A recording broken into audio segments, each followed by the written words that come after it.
Welcome to Essex, Britain's gangland frontier. Two of the county's more infamous villains are brothers Eddie and Billy Blundell. Deemed to be more dangerous than the Kray brothers, the Blundells are the most powerful figures in the region. When a leading member of a notorious gang assaulted their cousin Pepe, there was only ever going to be one response: extreme violence. We had a cousin Pepe. He used to run with us, he used to work with us full time. He got involved with a woman who was related by marriage to somebody else. He'd already cleared it with him because they weren't together, but of course this other guy was one of the end of a lot, which I'll call him. And he was as nice as pie, but of course then one day when he's pissed, he decided to spank Pepe. So I decided to spank him. And then that kicked off a little bit, and anyway, they went after Pepe one night, fired a hand pistol through the front door of our headquarters at 7th Avenue. They fired through, they didn't get him, he'd run straight upstairs, and it was dark in there, they didn't go in, they just fired through the door. And then there was a bit of an argument between me and them across the road a few days later, but again when they come back from the pub drunk, throwing about, because Pepe apparently is supposed to have made a statement, which I knew he hadn't. But they said, yeah, he'd made a statement. So fuck off, piss off out of it. Anyway, one night we're out. Was it the Volunteer, that pub? Yeah. The Volunteer. So we're there, what, 5, 6-handed? Top whack. Their little firm come in, again, 4 or 5-handed. And we weren't worried about them, just fucking drunkards, you know. That was it. So we're talking, we're having a laugh, this, that and the other. One of them come over, Wiltshire. Yeah, Eddie boy, what's happening about this statement that Pepe's made?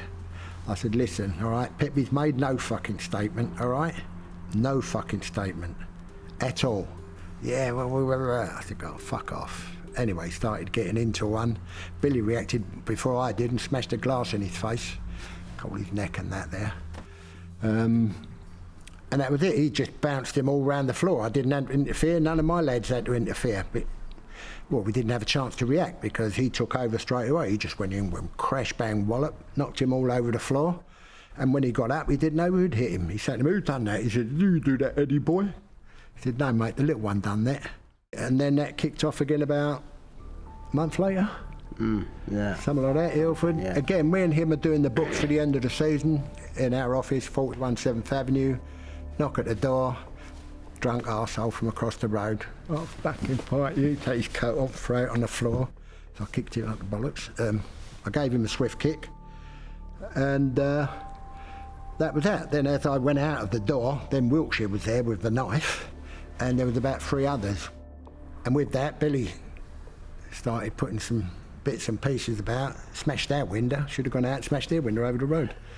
But he tried to do one of them in the doorway and done the window instead. Anyway, they decided then they couldn't handle it, so they backed off. Bare-knuckle boxer Donny the Bull Adams was known as the King of the Gypsies. However, he lost his crown when he fought Kray associate Roy Pretty Boy Shaw in a bout that lasted less than 20 seconds. Adams was to lose a lot more than his crown when he took on the Blundells. We were based at the room at the top. And we also had a spy in their camp who was telling us what was going on, marking our cards. And we knew that they were getting a team up. Donny Adams was one of them. We got a cab office in Ilford. And so Billy went and tooled up himself. We sent a couple of our soldiers and they went and tooled up. So we're waiting in there. Billy come back. Our blokes turned up with the guns. As they pulled up outside, the other firm pulled up at the same time. Billy was talking to him.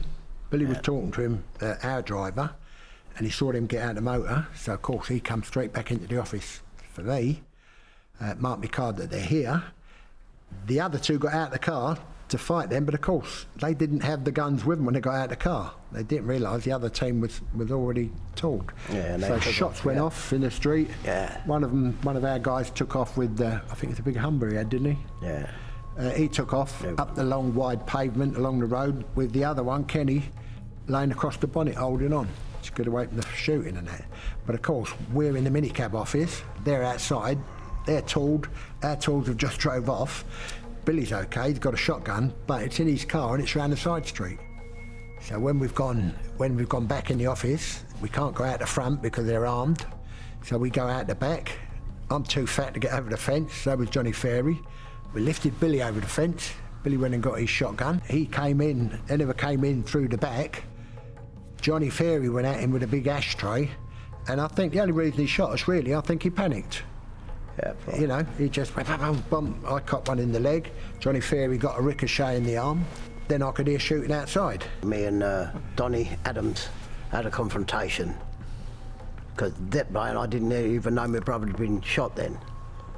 Anyway, I cracked Donny Adams with the butt of the rifle, but I held the rifle like a club by the end of the barrel, and I clubbed him right on the head with it. And he just shook his head. So I turned it round and went to shoot him, and he took off, dived into the cab, so I shot him in the back as he went through. In the end, they've used ammonia to blind him and get near him, and obviously you can see the scars on the face. We arrive at the hospital. I go in on the trolley. They hand me over to a matron who looks after me while they get the operating theatre ready. I'd lost 8 pints, and that was it. Billy Blundell was charged with attempted murder. During his Old Bailey trial, he told the jury that he had acted in self-defence and was found not guilty. Having gun battles in a public street inevitably led to the police wanting to curtail the Blundell's activities. Whilst incarcerated in Maidstone prison, Billy fell out with a fellow inmate. The inmate was a close friend of one of the UK's most feared families, and so Billy was warned to back down.